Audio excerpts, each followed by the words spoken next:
And now, Mission Impossible. Dun, dun, dun, dun, dun, dun, dun, dun. Go, take it away. Do-do-do. Do-do-do. Do-do-do.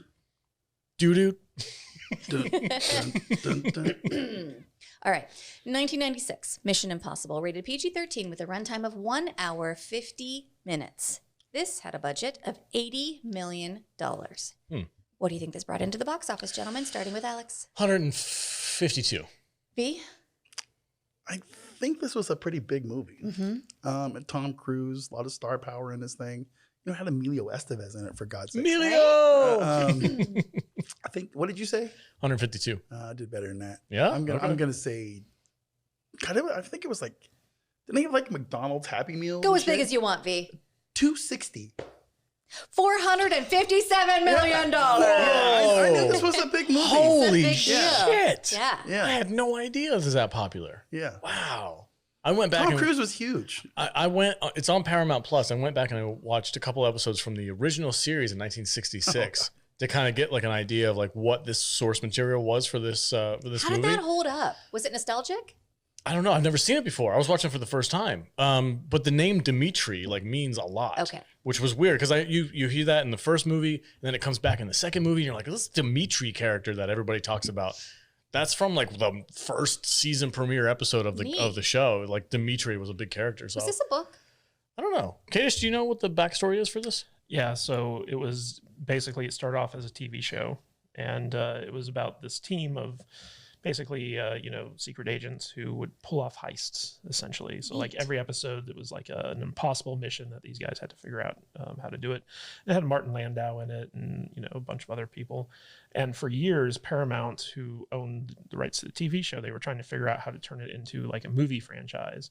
And eventually Tom Cruise came along with Paula Wagner, who was his producing partner. And this is the first movie that Tom Cruise ever made as a producer as well as a star. So before this, Tom Cruise was strictly an actor, and this was kind of like his first foray into producing. And he had gotten this big production deal with his Cruise Wagner Productions over at Paramount. And he basically said like, okay, what can I turn into like a massive franchise? And Mission Impossible is just sitting there doing nothing. So he was like, I'm going to take this and I'm going to make this my flagship. And it's been like his baby ever since. Yeah. Good for him. It worked. I like almost every single one of these movies. Here's the thing. I watched the first two back when they first came out. And for some reason, I kind of lost interest or something. Because like, I don't think I've seen any of the rest of them after the ones that we've watched today. So it'll be fun going forward. Yeah, there's a lot of them now. There's like 7. Yeah. Would you like to know what this one's about? I sure would. Go ahead. All right. So somebody made a list matching all the undercover agents to their call signs. And if it gets into the wrong hands, it'll be the death of espionage. Too bad Jon Voight's in this movie because he's obviously about to get his whole team killed for the $10 million Max is willing to pay for the list. He gets poor Emilio Estevez squashed and impaled, stabs Kristen Scott Thomas, blows up Hannah, and makes his wife bone down on Tom Cruise before he shoots her.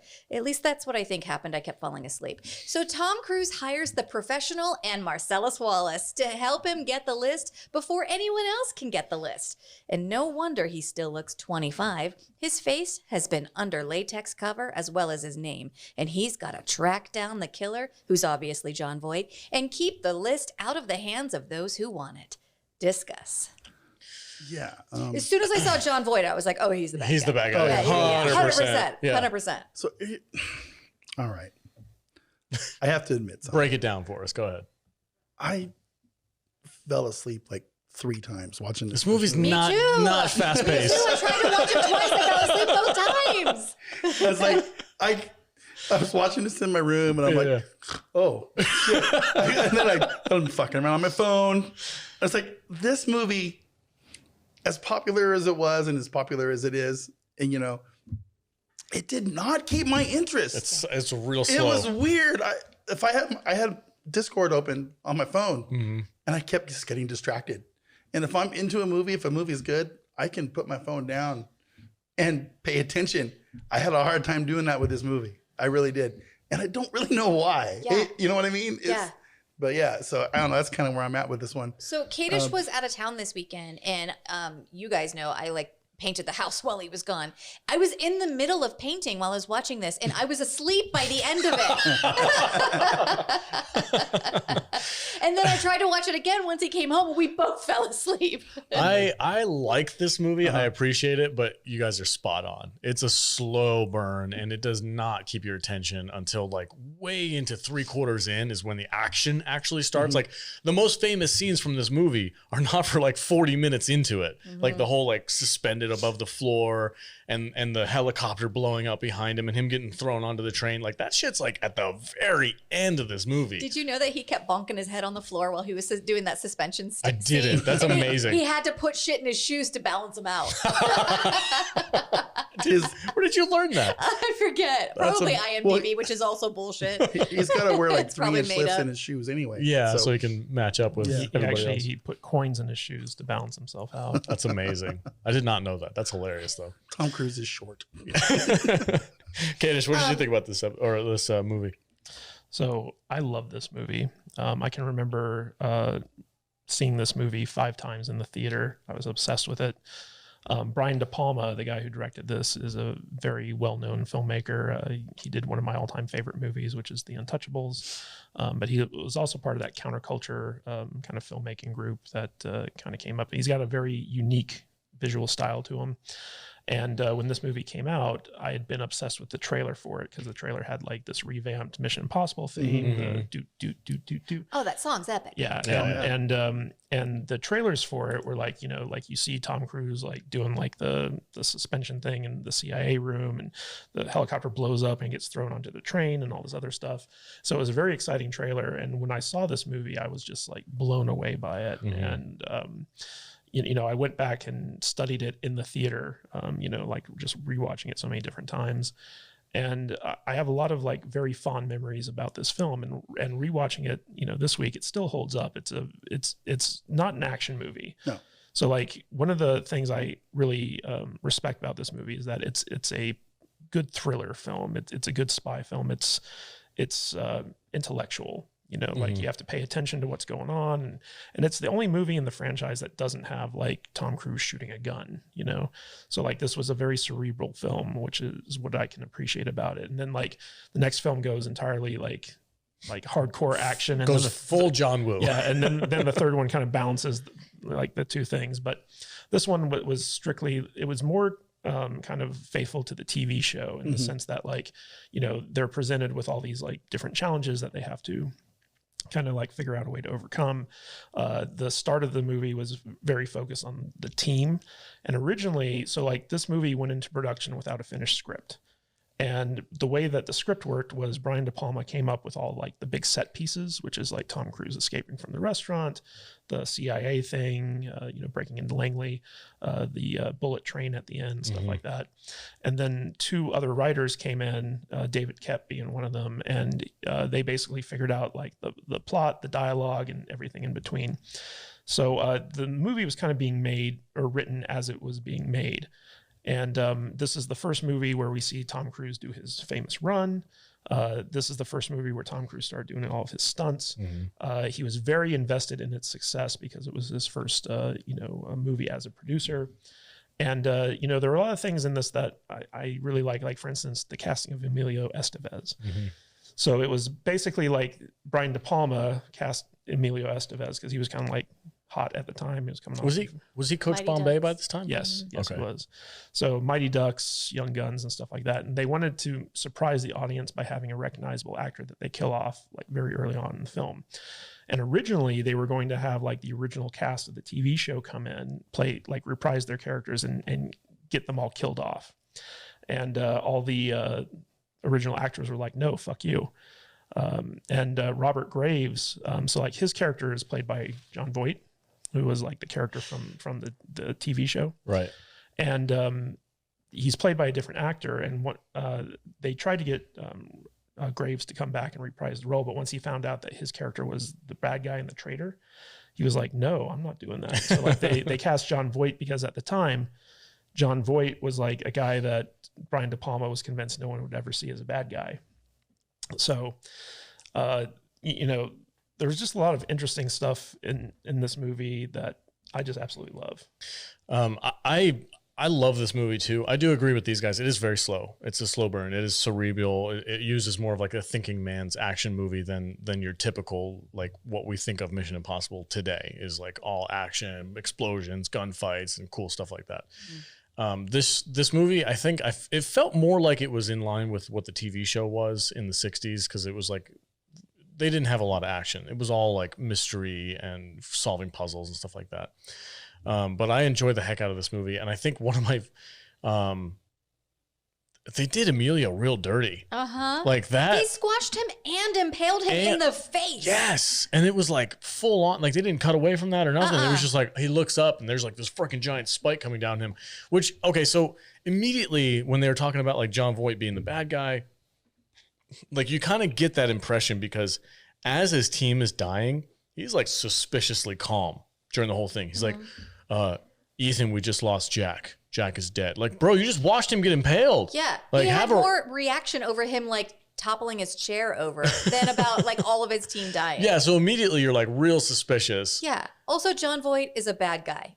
Is he? 100%. In everything? Across the board. Yeah, always. Is he always a bad guy? Pretty sure. I can't think of a movie that he's in.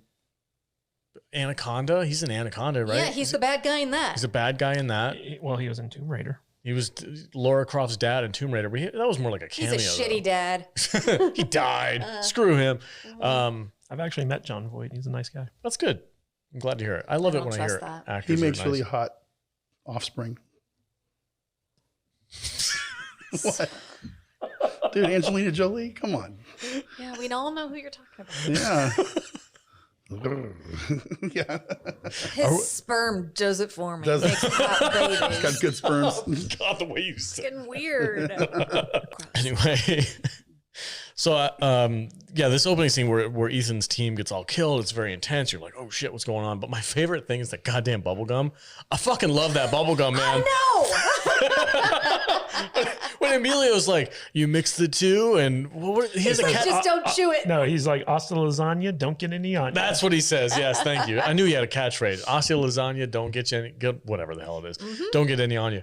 And it's like a red and green red light, bubblegum. green It's light. like Christmas gum. Yeah, and he smushes it together and like It's like cinnamon and spearmint. yeah, Ugh. yeah. Gross combination. Yeah, Disgusting you don't combination. want to This mix. sounds like something Jude would make us drink. Yeah. I'm gonna work on it. I'm gonna work on that shit. You should make some red light, green lights. Yeah, let's call it that. Red light, green Oh, light. that would have been a great drink for Be today. layered. Red light, green light. Have it like all fucked up. Do Then not when know you- how to when make you- layered drinks. And then when you mix it, it gets all crazy. Yeah. You know what? We should have Joker come and be our pod bartender one day. I'm down. He can be our Jamie Pod bartender.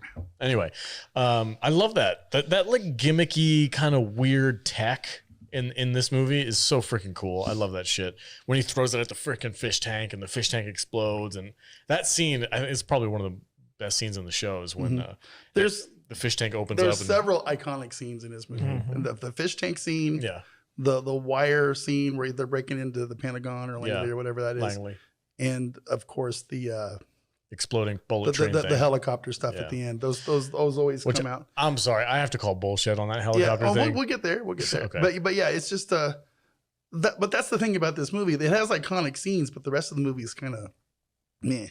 Well, You know what I mean? Because it's funny the way that it was planned. So Brian De Palma came up with all those iconic scenes, and those are the things that he was like, write the story around these scenes because this is what I want to do. That's what Yeah. it feels Yeah. like. Yeah. yeah. Let's talk about the face-off technology. I was gonna say yes, thank you, because that plays a huge part, and Yeah. especially In the second. all these of movies. that. All of In it. all the Yeah. movies. But yeah, That was a big part of the show. Yeah. yeah, too. Yeah, in the pilot episode of the show, and in the '66 version, they had like the prosthetics and all that stuff. This one was clearly like they just put Tom Cruise in prosthetics, and he played a completely different character, Yeah, the senator. the senator, and then they created the senator as a character so that he could just sub in Yes. and bounce back and forth, which is it's pretty obvious, But it was very well done. but it was very well done. Yeah. I'm so glad that they updated the technology to the point where they can have other actors come in, and if it feels more organic and natural, to be like, okay, yeah, he's faking to be this other person. Like we got to remember the time period in which this movie came out. Yeah. So this movie was actually released in '96, and so like Ving Rhames was just coming off of Pulp Fiction. Jean Reno was just coming off of The Professional. Like it was kind of interesting because this was very much a product of its time, and like what Jurassic Park came out like 2 years before this, and so like CGI was just starting to be adopted, and it was just it's interesting to see like how well this movie turned out considering like how early on. No, this movie holds up very well. It's the effects are great. It all still looks like they made it a year ago to me. But for some reason, it was the cool part, snore fest. Yeah. Cool part, snore. It was a very strange watch for me. I wasn't expecting that because I hadn't seen this movie for a very long time. Probably a decade since I watched this movie, and I didn't remember. It was almost like a first watch because it had been so long. So I wasn't prepared to be bored for some reason. It was a very strange. I was very surprised at my reaction to this because I remember when I saw it, which was probably in '96 when it came out, and I thought it was so cool. I was like, oh my God, that was so amazing. It was so cool. I feel cooler having watched it. I remember how I felt when I saw this movie. And then when I watched it this time, and I probably haven't watched it since then, but when I watched it this time, I was like, this is not as cool as I remember it being. But I actually really enjoyed the face-off technology. I like it more like this with the practical effect than I do it being CGI in the next couple of ones. I think it's that, I don't know, that gives it that camp factor for me that because you do like campy stuff. Yeah, that makes sense. When it's just complete CGI and it's just like the face of another person and then CGI this and now it's the face of another person, that's a little more bullshitty for me. It's less likely for me to believe it. But like seeing this old grizzled senator. Yeah, this old senator. And I'm like, with a southern accent. I'm like, you guys have Tom Cruise. Let's Tom Cruise. Tom Cruise trying to pull off a southern accent was freaking adorable. It's funny because it's been like decades since I've seen this movie again, but like rewatching it, like I just got such like nostalgic feels for it, and like it does hold up. Like it hasn't aged badly, like at all. In terms of like the fashion and like the clothing and like it takes place in Prague, so like I was just gonna say if you don't want something to age, film it in Prague because Prague hasn't aged, doesn't age. It's timeless. So like the only thing that kind of ages are like the computer screens where we see like was it Mozilla Netflix or not Netflix, Netscape browsers and stuff. Or that like scene where Emilio is trying to like hack into something and the computer screen literally says hacking. It's just like, oh yeah, gotcha. I want to talk about the elevators. Okay. Because Emilio is in charge of the elevators, but that doesn't give him control of the elevators. That was weird. What? But here's what I think. I think John Voight was actually in control of the elevators. He's like, I'm just on doors. Yeah. Well, so like Jack, I think is what Emilio's character's name is, Jack. And he's like, Jack, what's going on with your elevator? He's like, I don't know. I'm locked out. I think John Voight was the one who was locking him out. Yeah, John Voight took control of the elevator. And he was the one who sabotaged it and then killed Jack. And he just was like, I don't know what's going on. So John Voight could have done that job the whole time, and Emilio Estevez was completely useless in this team. Yeah. Oh, kick him while he's down. Well, he needed to eliminate the team also in order to kind of cover his tracks for stealing the knock list. Like there is a lot of like cool spy stuff in this movie, and Tom Cruise, his character Ethan Hunt. So Mission Impossible has always been about the team. Right. And what they did with this movie, which was kind of clever, is they start off with the team and Tom Cruise was just part of an ensemble, and then they kill off everyone, and now it's just a Tom Cruise movie. And so like going forward, Ethan Hunt becomes like the main character of Mission Impossible.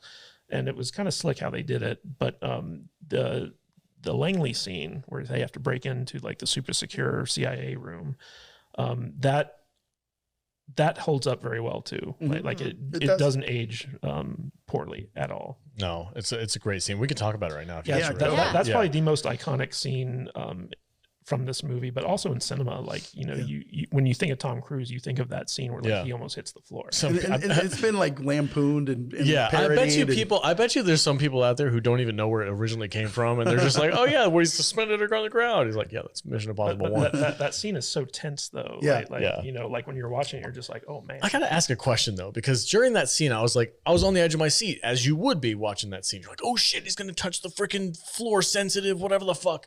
And I'm like, what's gonna happen? And then like freaking Jean Clouseau up there on the top fucking it's like decides he has to smash a rat. Like he lets go of the rope and like smushes the rat and then grabs the rope again. I'm like, bro, he needed a backstory like in Suicide Squad. I'm just like, leave the fucking rat alone. The rat's over there nibbling on your ear, dude. Like, I fucking hate the rats. I hate them so much. The thing about Jean Reno's character is that like he's not a professional though. Like that's the whole point, is like he was like this thug that you know, was brought in by the traitor of the show. And basically like, you know, he keeps doing these things that tips off the fact that like he's not like on the level, and Ethan Hunt, you know, picks up on these things. But he was trusting his former boss's wife, because she's the one who brought him in, and that eventually leads him to realize that she's in on it too. So that's a good point. Oh, let's talk about her. She's so beautiful. She's so sensual too. Yeah. Like, ooh. Yeah. The first time I saw her was in the iconic 1980s movie Date with an Angel, and she literally plays an angel, and she is a fucking angel. Emmanuelle Bert. Bert. Yeah, I think she's a French actress. Yeah, she's French. Right on. So is Jean Reno. Okay, so one of my favorite scenes in this movie is not actually one of the iconic scenes. It's actually when Tom Cruise does his little magic trick with the CD, and he exposes Jean as being like a traitor, and he's like, now you see it? No, you don't. And he like freaking flashes the little CD, and he's holding, like Jean's like holding also, it. It's a CD. Yeah, it's a CD, right? Like a floppy disk shit. It's like, what is that? The fuck is that? But How can I destroy the knock list? Yeah, break it in half. Break it in half. Whoops. I really enjoy that scene, because like Jean was like so confused, as like he thought he had the upper hand. He's like, haha, I've got the knock list. Now you have to do this, blah, blah, blah, blah, whatever. And Cruz is like, yeah, you know, you never seen this freaking magic trick like that. And he like pops the thing out. I just thought it was really cool. It was a really fun little reversal on like, you think one character has the upper hand, but it's really like Tom Cruise is already like 2 steps ahead of him. Well, Tom Cruise already, for that scene, he basically got coached in how to do close-up magic in order to do that scene. Like that wasn't CGI. Shit, he was dude, actually doing that. Of course he did, man. Like it's Tom Cruise. Well, that's what I like about Tom Cruise, is he wants to do everything himself. Yeah. It's like, all right, I'm making a movie about flying F-15s. Well, I'm going to go learn how to fly an F-15. Bro, I just watched a freaking promo for Top Gun Maverick where he's like flying that shit. They're like, all right, Tom. They're like, all right, Tom, you're in charge. Here's your fucking $8 billion plane. He's like, oh, cool. We're pulling some fucking G's right now. Yeah, everybody get in. Yeah. Isn't he going to space? Yes. The next Mission Impossible is taking place in space, and he's like filming really it up in there. Space. He's going up there to save the Fast and Furious guys. They're filming it in the International Space Station, wild. dude. Fucking crazy. So that scene at the restaurant where like the fish tank blows up. Originally, they were going to do that with a stuntman, and when Brian De Palma was doing like the practicing, like the run-throughs, it was obvious that they weren't going to be able to do it without like, you know, showing the guy's face. And so he went to Tom Cruise and he was like, hey, I know this is super dangerous. I know you could die. Would you mind, you know, attempting the stunt? And Tom Cruise was like, yeah, okay. And the funny thing is like they could only do this in one take, because like once all the glass breaks and all the water falls out, like they can't like really rebuild it. Yeah, that set's done for like a couple of days. And so like the fish tank behind Tom Cruise, you know, gets blown out. But the thing is like above him is like 100,000 gallons of water that, you know, falls down behind him. And when you watch the scene where he's like, you know, kind of like running and jumping like over like the body, like you can see like he almost wipes out in the scene, because like, you know, they only had one take and all this water is just like rushing at him. But like he nailed it, you know. And then like we see his iconic run for the first time. Yeah. That was fucking exhilarating. Dude, I'm doing that forever. He has been trying to catch that same high his entire career. Chasing the dragon. was this the beginning of I'm going to do all my own stunts? Yes. Yes. Yes. All right. We can thank Brian De Palma for that. 100%. Yeah, He's a psychopath. Man. He's crazy. He's a pusher. I He's lo- a drug He's adrenaline hanging pusher. out with Xenu too much. Like, I don't want to hang out with Tom Cruise, but For I kind of sure. want to hang out with Tom Cruise. Yeah. You know what? I bet he's a complete ass.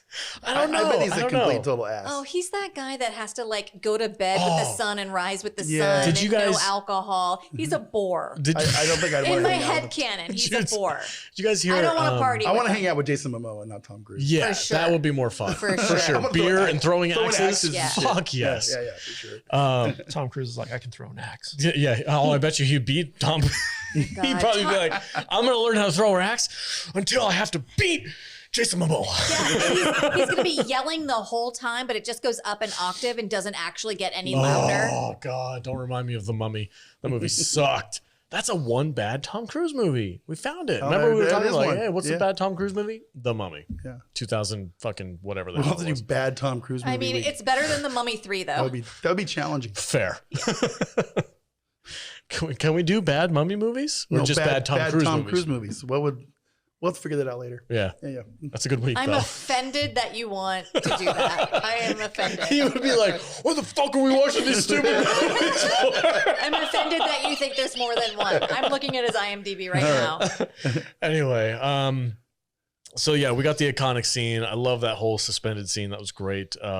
Okay, so I'm gonna talk some shit about the freaking helicopter thing. So Jean is flying the freaking helicopter and the bullet train's going towards the tunnel and Tom Cruise is like floating on there and he did the same thing that Hugh Jackman did in that Wolverine movie. Remember when he's flying on the back of the bullet train? The funny thing is like that's a realistic version of like what would happen on a bullet train, Yeah. where basically like he's just holding on for dear life. like, oh my He God. can't move. Yeah, his feet are flapping. Yeah.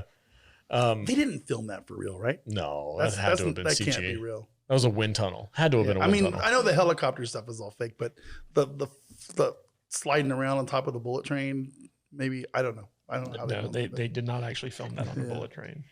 I've It's got funny one. that Tom Cruise makes us question that though. I know. I've ahead. got one for you, Alex. Go ahead, Jude. What's up? I disagree that this is a bad movie, but I know that you will think that it is.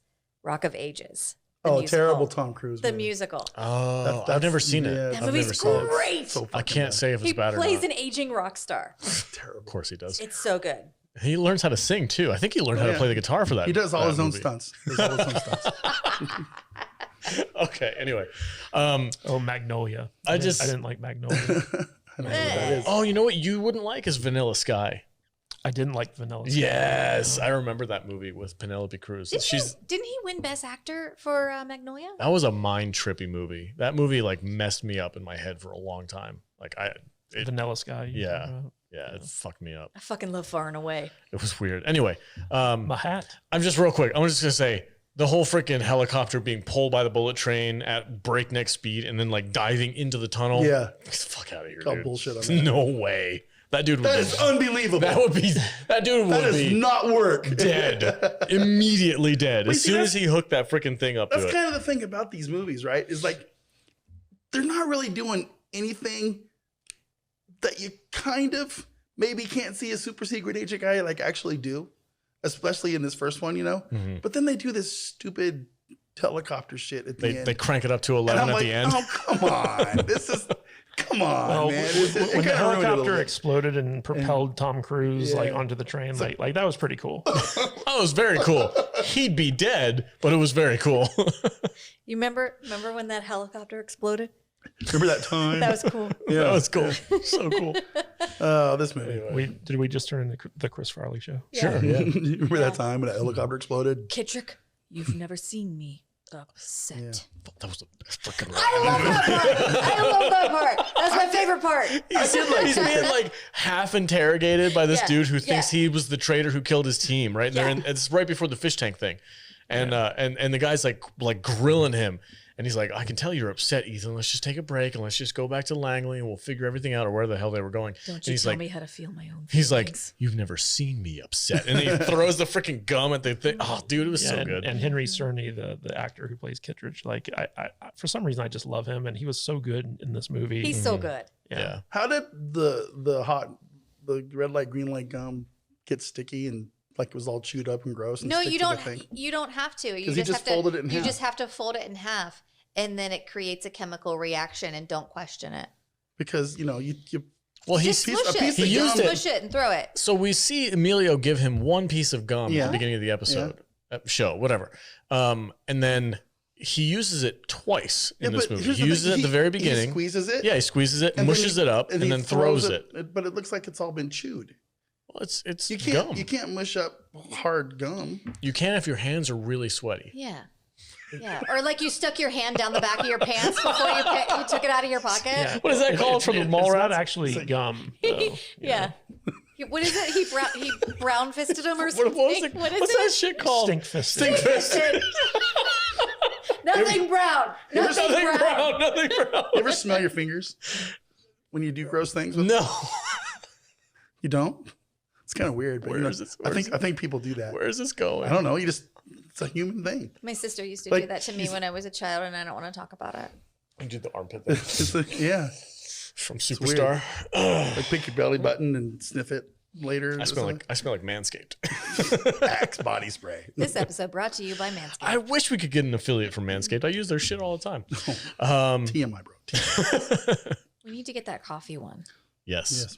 Yes. All right. That's final thoughts on Mission Impossible 1. I guess. I don't know what else to say about No, it. it's fine. Yeah, yeah. I was scoring all Yeah, that stuff. score it. Yeah, go ahead. Okay, so cool iconic scenes, but I was kind of bored. I was really bored. So I'm gonna give it 2.5 stars. I'm just gonna keep it. I'm gonna keep it right down the middle because it wasn't that great. Way lower than I expected. Yeah, 2.5. Okay. That's my barometer. The first one is my barometer movie, Okay. and I got to keep it down the center. So 2.5 out of Okay. 5. Jude? I respect that. So, I have to compartmentalize things or else my brain explodes. So this, for me, is going in the Mission Impossible realm. And it is a good first effort. I think like everything that I have never watched the TV series or read the books. This was my first experience of Mission Impossible. And when I first watched it in 1996, I thought it was fucking amazing. In 2022, I'm like, oh, this is kind of boring. So I'm going to put it right down the middle and give it 2.5. Please fuck my wives out of 5. God. Okay. Damn. Okay. Yeah. Cool. He was like, she was afraid that you wouldn't fuck her, but I've tested the goods and I knew you'd fuck her. Wow.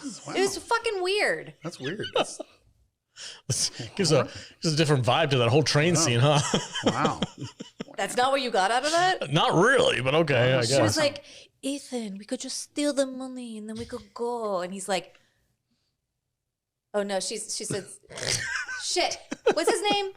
John Voight? John Voight. She's like, John Voight, we could just steal the money and then we could go. And he's like, I'm not John Voight, I'm Tom Cruise. And she's like, oh no. You know what would have made this movie better? What's that? Owen Wilson. You'd have Owen Wilson. In it. Wow. Why? Wow. Just because he makes everything better. Should we watch I Spy? I actually like that movie. He could be like, I'm going to one up you with Owen Wilson and give you a Woody Harrelson. And, Oh, that'd be cool, too. So, Oh, yeah. Cool. Okay, just final thoughts. Give it a rating. I really love this movie. Upon rewatching it, it still held up.